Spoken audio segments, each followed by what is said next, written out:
You are listening to ChartingWealth.com for Thursday, the 2nd of June. I am traveling today and stuck in an airport. I apologize for my low voice and for what will probably be a few announcements made and background noise, but we'll just have to deal with it.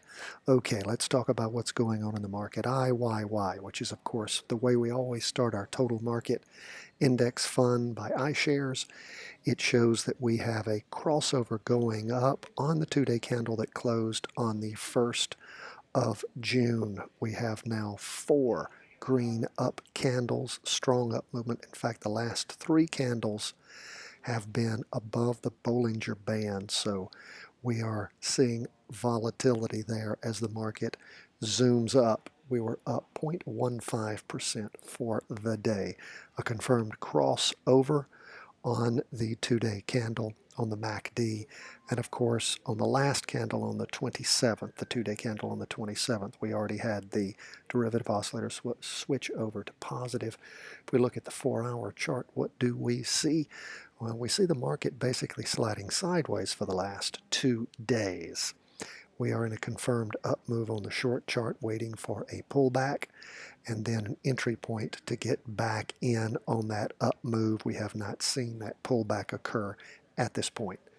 So let's go now back to our 2-day chart. We're going to move over to SPY, Standard & Poor's 500. Looks somewhat similar to the total market. Remember, S&P 500 is 500 big stocks, so they've got a lot of the market volume in there.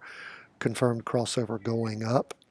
The MACD has crossed over the signal line, and we have a positive derivative oscillator, 4 big up candles. If we look at the intraday movement, what do we see? Well, we see again a sideways slide over the last couple of days. Derivative oscillators losing a lot of its energy. We'll see if we have a crossover going down. That's what we call a pullback. And then if it crosses back over on that 4-hour chart going up, we'll look for an entry point. All right, now let's go back to our 2-day chart and we'll move on. And for the record, S&P 500 was up 0.20% for the day. Next, we're going to look at IYY on the 2-day chart. It's up 0.01, so barely up for the day. And again, we're looking at a 2-day candlestick, so we're talking about those for those listening on audio.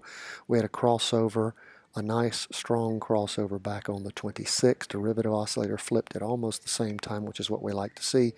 And the Qs has been going up for the last 8 days after a sideways slide pretty much from the 6th all the way through the 20th of May.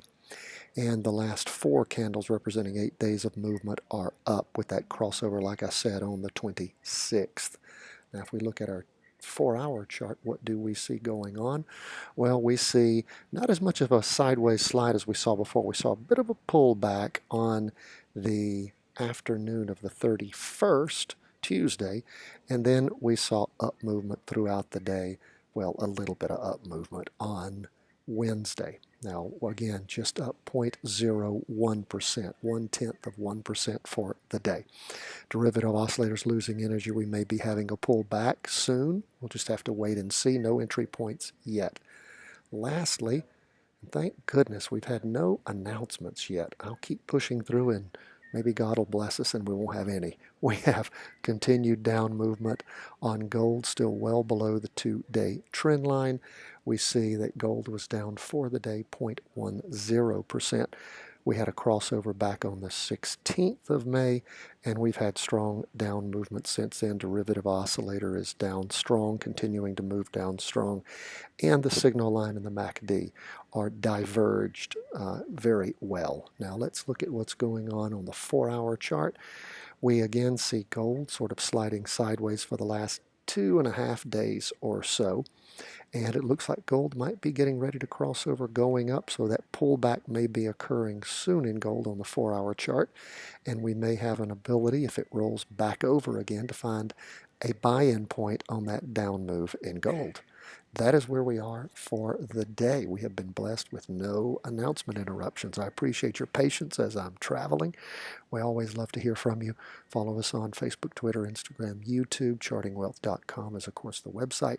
If you go and you sign up for our daily newsletter, you will receive our How to Read a Stock Chart video as well as the charting layout we use at freestockcharts.com.